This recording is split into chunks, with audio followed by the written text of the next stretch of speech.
5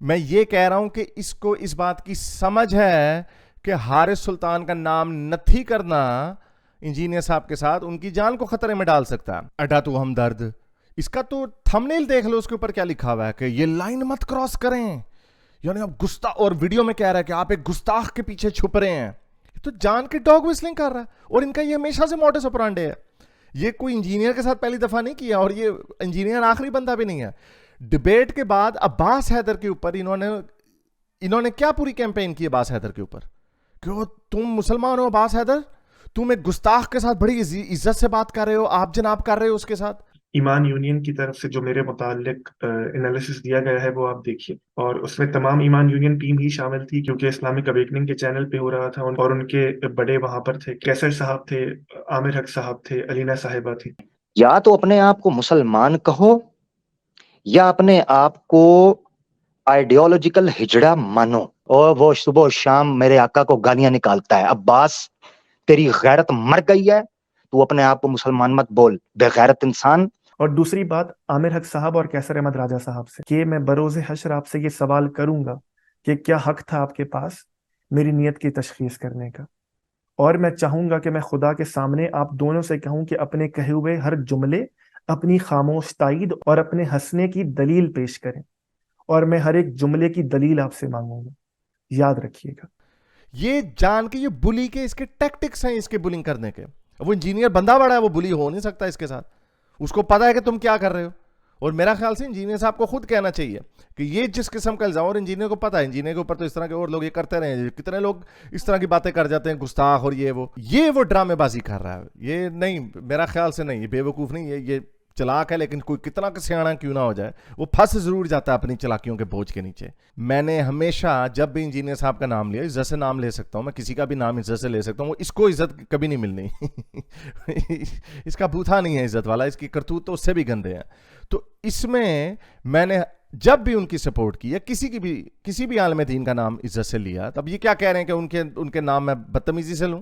ان کا جب بھی نام عزت سے لیا کسی بھی عالم دین کا, میں نے ساتھ یہ بتایا کہ میں ان سے ایگری نہیں کرتا, میں ان کی ایمان کی گواہی دے رہا ہوتا ہوں کہ میرا ان سے کتنا اختلاف ہے, کیونکہ وہ ایک ایمان والے مسلمان ہیں وہ, اور میں ایک ملحد ہوں, میں نہیں مانتا ان چیزوں کو. تو میں اتنا کیئرفل ہو کے وہ بات کرتا ہوں, اور یہ اس کو ہوا دے رہا. اصل میں اس کو چڑ یہ ہے کہ ایک مسلمان اور ایک ملحد کچھ باتوں پہ, نظریاتی باتوں پہ مل کیسے سکتے ہیں. اگر ملحد یہ کہتا ہے کہ انسانوں کے حقوق کی بات ہونی چاہیے, اور ایک مسلمان اگر کہہ دیتا ہے, تو اگر وہ کامن گراؤنڈ آ جاتی ہے تو اس کا کیا مطلب ہے کہ وہ یہ نہ کہے کہ اس نے اچھی بات کی ہے, اور اگر وہ یہ کہہ دے کہ اس نے اچھی بات کی ہے تو اس کی جان کو خطرہ ہو جائے گا, اس لیے ہم اس کے بارے میں بات نہ کریں. نہیں, اس کا اس سے تعلق نہیں ہے. لوگوں کو اتنا بے وقوف نہ بناؤ. ہاں, وہ جو سر پھیرے جو تم لوگوں نے جو کریٹ کیے ہیں, ان کے دماغ اتنے کھر دماغ ہیں کہ وہ نہیں سوچتے, وہ چڑھائی کر دیتے ہیں. مطلب یہ ہے کہ اس نالج کے ہوتے ہوئے پھر وہ ابھی 2-3 دن پہلے ویڈیو ڈال رہا ہے جس میں وہ کھل کے ڈاگ وسلنگ کر رہا ہے اور کہہ رہا ہے کہ انجینئر صاحب ایک گستاخ کے پیچھے چھپ رہے ہیں. یہ میں نے بات کی ہے کہ یہ اب انجانا نہیں بن سکتا اگر ان کے اوپر کوئی اس طرح کی بات ہو سکتی. اس نے ڈاگ وسل کیا ہے کہ اوئے انجینئر تو دیکھو جی ملحدوں کے پیچھے, ملحدوں کے ساتھ یار دوست ہے ان کا. حالانکہ ایسی کوئی بات نہیں ہے, 1000 دفعہ کہا ہے, وہ مسلمان ہے, میری کوئی ان سے ریگولرلی بات نہیں ہوتی.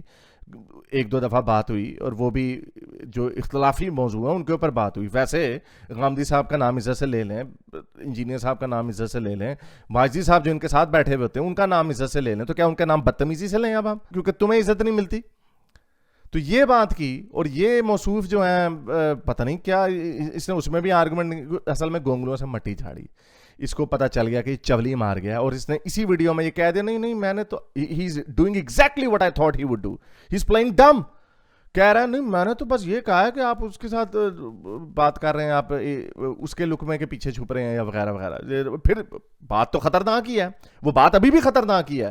تم کیسے کہہ سکتے ہو انجینئر کو, جو ایک ایمان والا, ایک نالج والا انسان ہے, اس کو لاکھوں لوگ سنتے ہیں, اسلام کی تشریح کرتا ہے, لوگوں کو اسلام سمجھاتا ہے, بہت سارے لوگوں کو اسلام کی طرف لایا وہ, میرا تو وہ آئیڈیولوجیکل اینمی ہے, اور تم اس کو کہہ رہے ہو کہ تم ایک گستاخ کے پیچھے چھپ رہے ہو. یہ جانتے ہوئے اپنے پرائیویٹ میسج کو, میں اس لیے میں پرائیویٹ میسج کا ریفرنس دے رہا ہوں کہ تمہیں پتہ ہے اس بات کا, اور اب پھر بھولے بن رہے ہو, پھر بے وقوف بن رہے ہو. بے وقوف آپ ہو, آپ کے جتنے جو بال اڑ گئے ہیں, مجھے لگتا ہے آپ کی ساتھ عقل بھی اڑ گئی ہے. تو یہ پتہ نہیں یہ اب فراڈیا ہے یا بیوقوف ہے, یہ کیا کر رہا ہے, اور اسی لیے اس کو اچکل بھی اسی لیے اس کو آگ بھی اس کو اسی لیے لگتی ہے کہ اس کو پتہ ہے کہ یہ جو حرکتیں, یہ جو اندر سے اس کے کوئی غبار نکلتا ہے نا, اس پہ یہ پاگل ہو جاتا ہے. تو پھر اس نے کوئی بونگی, تو اس نے بونگی ماری ہے کہ میں نے, اس نے امپریشن یہ دیا کہ میں نے ایسے کہا ہے کہ پرائیویٹ میسج میں اس نے کوئی انجینئر کی جان کو خطرے میں ڈال دیا. یہ نہیں میں نے کہا, میں نے کہا ہے کہ پرائیویٹ میسج میں اس نے اس بات کا اس کو پتہ ہے کہ حارث کا نام انجینئر کے ساتھ نتھی کرنے پہ ان کی جان کو خطرہ ہو سکتا ہے, اور پھر وہ وہی حرکت کر رہا ہے. پھر ان کا نام ان کو اب تو کھل کے کہہ رہا ہے کہ تم ایک گستاخ کے پیچھے انجینئر آپ چھپ رہے ہو. تو یہ فراڈ بازیاں کرتا رہتا ہے, وہ لکڑ دے کھوتے ورگا منہ ہے تیرا. تو anyway, this is getting extremely boring and stupid for me to actually engage anymore with this idiot person.